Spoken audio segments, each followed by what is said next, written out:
আসসালামু আলাইকুম ভাই। আশা করি সবাই ভালো আছেন, আমিও ভালো আছি আপনাদের দোয়ায়। ভাই আজকে কথা বলবো আসলে দেশে যে দর্শন বাইরে গেছে এই দর্শনের বিষয়ে। ভাই এটা আসলে এখন এটা রোজার মাস চলে না, রমজান মাস না? এই রমজান মাসে শয়তান না আল্লাহ বাইন্দা ফেলাইছে।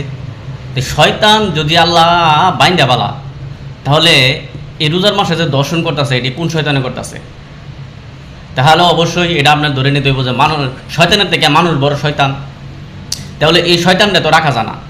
আপনারা এলাকায় এলাকায় গ্রামে গ্রামে যেখানেই দর্শন হবে, আপনারা জনগণরা শুনবেন অবশ্যই দর্শন হয়ে গেছে, তারপরে তো পুলিশ শুনে না, পুলিশে খবর দিলে তারপর শুনে। পুলিশরা বা এই সরকারি লোক আগেই তো শুনে না। তো আপনারা এই শোনার সাথে সাথেই এলাকার সবাই মিলে আক্রমণ করে আর নগতি মেরে নেবেন, জাগাতি মেরে নেবেন। পুলিশ আওয়ার আগেই মেরে নেবেন। ঠিক আছে, এই দর্শনকারীর বিচার হইব না, এলাকার মানুষ মাইরা লাইছে এটার বিচার হইব না, এটার লাগে কোন প্রতিবাদ হইব না, এটার প্রতিবাদ কেউ করবো না যে মাইরা লাইছে কে, এটা প্রতিবাদ করবো না, এটা যে করবো হেও মানহানি মামলা খাইব। তবে মাইরা লাইবেন, এলাকার জনগণ মিলে মাইরা লাইছে, একজন দুইজন না, সবাই মিলে এক কানে আক্রমণ করে মারা লাইবেন। একজন দুজনে মারা দরকার নাই, সবাই মিলে আক্রমণ করবেন, জাগাতে মারা লাইবেন। একজন মারলো হয়তো তার নামে দোষী হয়ে যাবো গা, তার নামে রায় হয়ে যাবো গা, সবাই মিলে মারা লাইবেন, গণদোলাই দেয়া।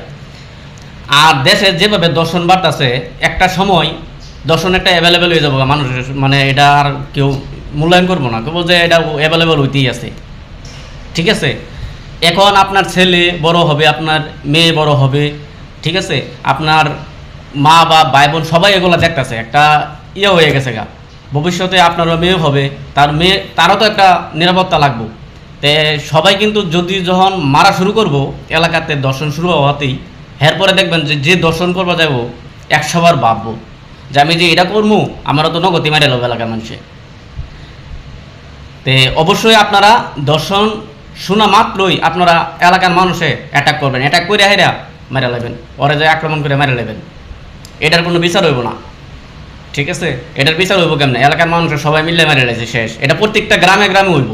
তাহলে প্রত্যেকটা গ্রামে গ্রামে যখন হইব, তখন দর্শনের রায় সরকার বাধ্যতামূলক ফাঁসির রায় দিতে বাধ্য হইব, যে নগতি ফাঁসি, 1 সপ্তাহ যদি না যা দৈরারই ফাঁসি, ধরা মাত্র যতটুক ধরতে দেরি। তাহলে দেখবো যে এলাকার মানুষ মারালা, এলাকার মানুষের মারা থেকে এই ফাঁসি দিয়ে মেরে লাই। ঠিক আছে, তাহলে এই রায় দিব অবশ্যই। আর এলাকার মানুষ মারা শুরু করতেই থাকবো শেষ, এই রায় না দেওয়া পর্যন্ত। যাবজ্জীবন দেওয়া লাভ আছে ভাই? আপনারা বলেন, যাবজ্জীবন দেওয়া কোনো লাভ আছে নি?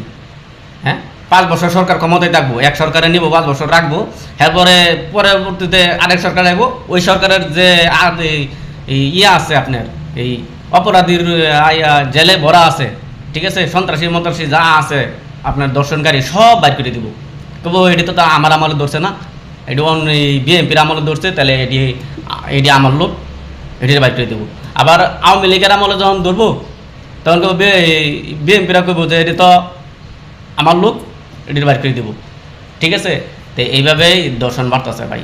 এই জন্যই দর্শন একবারে শেষ করে দেবেন।